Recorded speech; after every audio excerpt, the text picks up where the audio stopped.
Le monde de la variété pleure la mort de la chanteuse belge Morane. Copyright AFP, archive, Lionel Bonaventure. Le monde de la chanson française pleurait.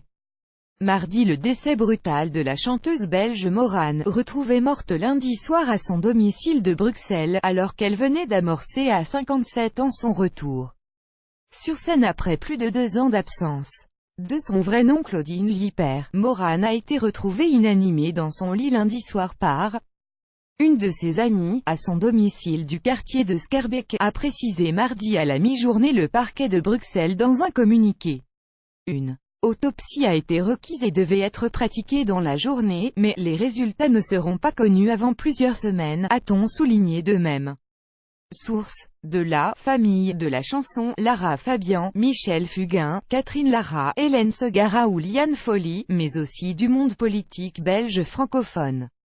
Les réactions attristées ont afflué au lendemain du décès de Morane. Tous ont salué en une très grande voix, connue notamment pour ses reprises de Nougaro et de Brel, mais qui avait dû mettre sa carrière entre parenthèses en 2016 et subir une délicate opération aux cordes vocales. Je suis dévastée d'entendre cette nouvelle. C'est terrible. On a 40 ans d'amitié, a réagi Catherine Lara à la radio française Europe 1, racontant avoir trouvé Morane fatiguée lors de leur ultime rencontre il y a 3 semaines, mais elle m'a parlé du futur. Elle m'a dit qu'elle préparait un album de Jacques Brel, qu'elle rechantait. Elle me semblait aller beaucoup mieux de ce point de vue-là, a ajouté l'auteur du tube, la roqueuse de diamants, content. Parmi les nombreux artistes, hommes ou femmes, avec qui Morane avait chanté en duo. On manque d'amour de plein de choses. Morane, qui avait brièvement participé à la fin des années 1980 à la deuxième version de l'opéra rock, Starmania, était une figure très connue des fans de chansons françaises. Elle avait été jurée entre 2012 et 2014 de l'émission de télévision, La Nouvelle Star. À grand renfort de messages enthousiastes sur les réseaux sociaux, la chanteuse venait d'annoncer elle-même son grand retour promis pour la rentrée avec un album de reprises de Brel à l'occasion des 40 ans de sa disparition. Côté album, les choses avancent bien puisque 14 maquettes sont enregistrées. Un premier single devrait sortir dans le courant de cet été, écrivait-elle jeudi dernier sur sa page Facebook.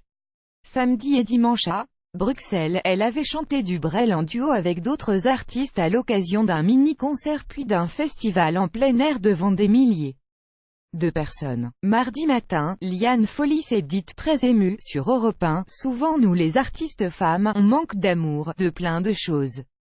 Ce n'est pas évident. Quand j'ai appris cette nouvelle, je me suis effondrée, a déclaré la chanteuse, qui partageait l'admiration de Morane pour leur père spirituel, Nougaro. On ne s'attend pas à ce que quelqu'un qui fait partie de sa famille disparaisse comme ça d'un coup alors qu'on n'est pas là, a confié pour sa part à RTL un Michel Fugain, dévasté.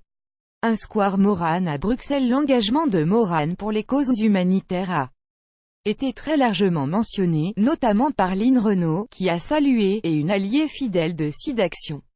Elle avait aussi participé avec les Enfoirés à plusieurs levées de fonds pour les Restos du Cœur. Une artiste engagée nous a quittés cette nuit. Morane, une chanteuse hors du commun, une voix inspirante, une personnalité attachante, a tweeté à l'aube le Premier ministre Charles Michel. Son prédécesseur socialiste Elio Di Rupo a parlé d'une tragédie. Elle laisse un vide incommensurable dans le monde de la chanson. Née le 12 novembre 1960 à Ixelles d'une mère pianiste et d'un père directeur d'une académie de musique, Claudine Lieper, la future Morane, avait grandi à Schaerbeek, autre commune de Bruxelles où elle était revenue vivre après ses années parisiennes. La commune va lui dédier un square Morane, dans la rue où elle résidait, a rapporté l'agence de presse belga, mardi matin, devant la porte de sa maison, dans cette zone résidentielle de Bruxelles. Un bouquet de roses et le mot d'une voisine avait été déposé à même le sol, a constaté l'AFP. Ton départ nous laisse sans voix, pouvait-on y lire. 8/5/2018 13h38 et 6 secondes Bruxelles, AFP, copyright 2018 AFP.